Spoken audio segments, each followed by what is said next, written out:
Let me tell you a story. And if you really hear it, if you let it sink past the noise of everyday life, you'll never compare yourself to anyone else again. You see, comparison is a thief.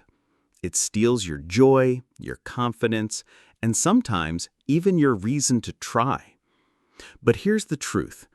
It's not the thief's fault. It's ours. Because we're the ones handing over the keys.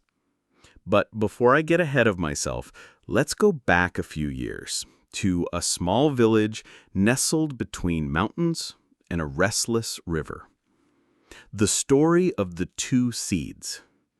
In this village, a farmer had two seeds. He planted them side by side, gave them the same sunlight, the same water, the same care. One seed grew quickly. Within weeks, it sprouted leaves that reached for the sun like it had something to prove.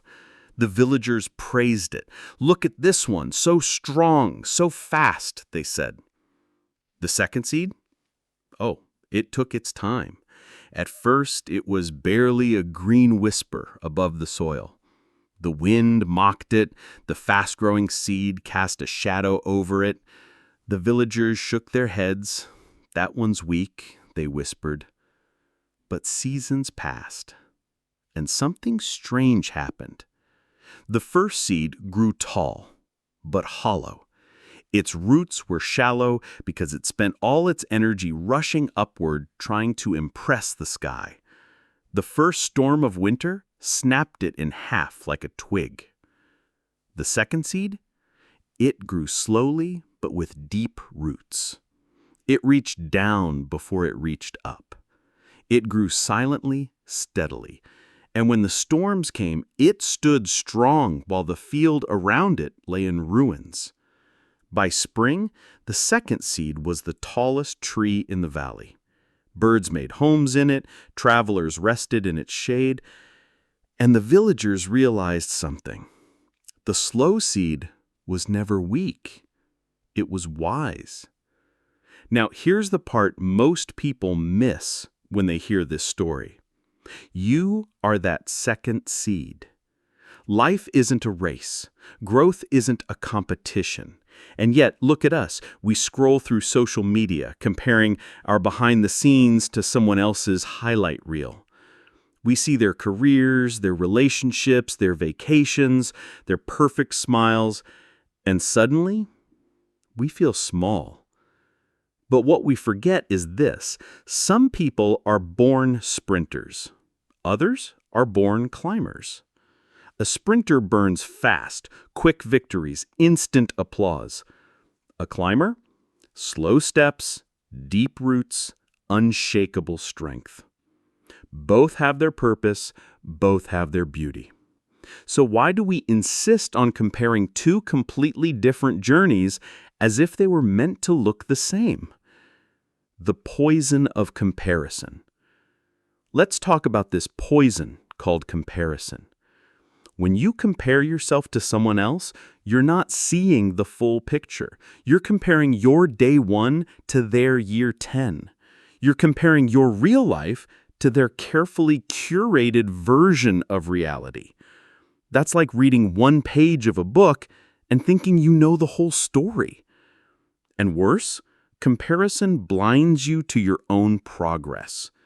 You could be growing roots right now, learning patience, resilience, strength, and not even realize it because you're too busy looking at someone else's branches. Here's a piece of wisdom I want you to tattoo on your mind. A flower does not think of competing with the one next to it. It just blooms. That's it. That's the secret. Your only job is to bloom in your season, in your way. The turning point. Now, you might be thinking, okay, nice story, nice quote, but how do I actually stop comparing myself? Let me tell you about a moment in my own life that changed everything. There was a time I couldn't stop comparing myself to others. People my age were getting married, traveling the world, buying houses. Me, I was eating instant noodles and arguing with my ceiling fan about life choices. And one day, an older friend looked at me and said, "Listen, a mango tree doesn't look at a coconut tree and say, 'Oh no, he's taller, I'm useless.' A mango tree just focuses on producing mangoes. That's it. Because when mango season comes, the whole village shows up." That hit me like a thunderclap. I realized I was so busy staring at someone else's coconuts, metaphorically, of course, that I wasn't watering my own tree. That day, I decided no more comparisons. My only goal was to grow my own fruits in my own season. And slowly, life started to change. Lessons from the story. Let's break this down because this is where the wisdom lives. Lesson 1. Deep roots matter more than fast branches. Slow growth builds character. The struggles you face today are the roots holding you steady tomorrow. Lesson 2. Different trees, different seasons. An oak tree might take 100 years to mature. A sunflower blooms in 3 months. Neither is better, they're just different. Lesson 3. Your worth isn't up for comparison. The value of a diamond isn't reduced just because someone else has gold. Different treasures, different purposes. When you really let these lessons sink in, something inside you softens. The pressure lifts. You stop rushing, you stop competing, you start living. Stoic wisdom on comparison. The Stoic philosophers had this figured out centuries ago. Epictetus said, "Don't explain your philosophy, embody it." In other words, don't waste your life proving yourself to others. Live so fully, so authentically, that your life itself becomes the proof. Marcus Aurelius wrote, "A cucumber is bitter, then throw it out. There are brambles in the path, then go around. That's enough. Don't add, 'Why are these things in the world?'" Translated into modern language, stop whining about the way life unfolds. Your job isn't to control everything, it's to respond with strength and purpose. Comparisons fade when you focus on what you can control, your effort, your attitude, your growth, and let go of what you can't. Self-acceptance is the quiet superpower of this noisy world. It doesn't shout, it doesn't compete. It just says, "I am enough as I am, and I'm still becoming more." Practical steps to stop comparing yourself. Let's get practical for a second, because philosophy is useless if it doesn't change how you live. Limit social media. It's comparison's favorite playground. Celebrate small wins. Write them down. See your own progress.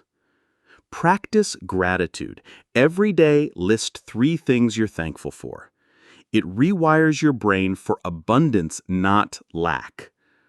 Compete with yourself, not others. Be better than your yesterday, not someone else's today. Do focus on service. When you help others, you stop obsessing over yourself.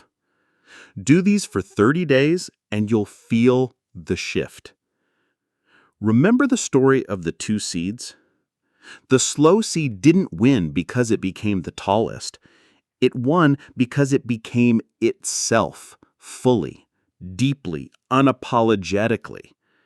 That's the invitation life is giving you right now. To stop looking sideways, to stop comparing roots and branches, to grow so fully into who you are that one day people look at your life and say, "Wow, they stood strong. They bloomed beautifully." Because in the end, nobody remembers who grew the fastest. They remember who stood the test of time. So grow your roots, trust your season, and for heaven's sake, stop staring at someone else's coconuts. Your mango season is coming.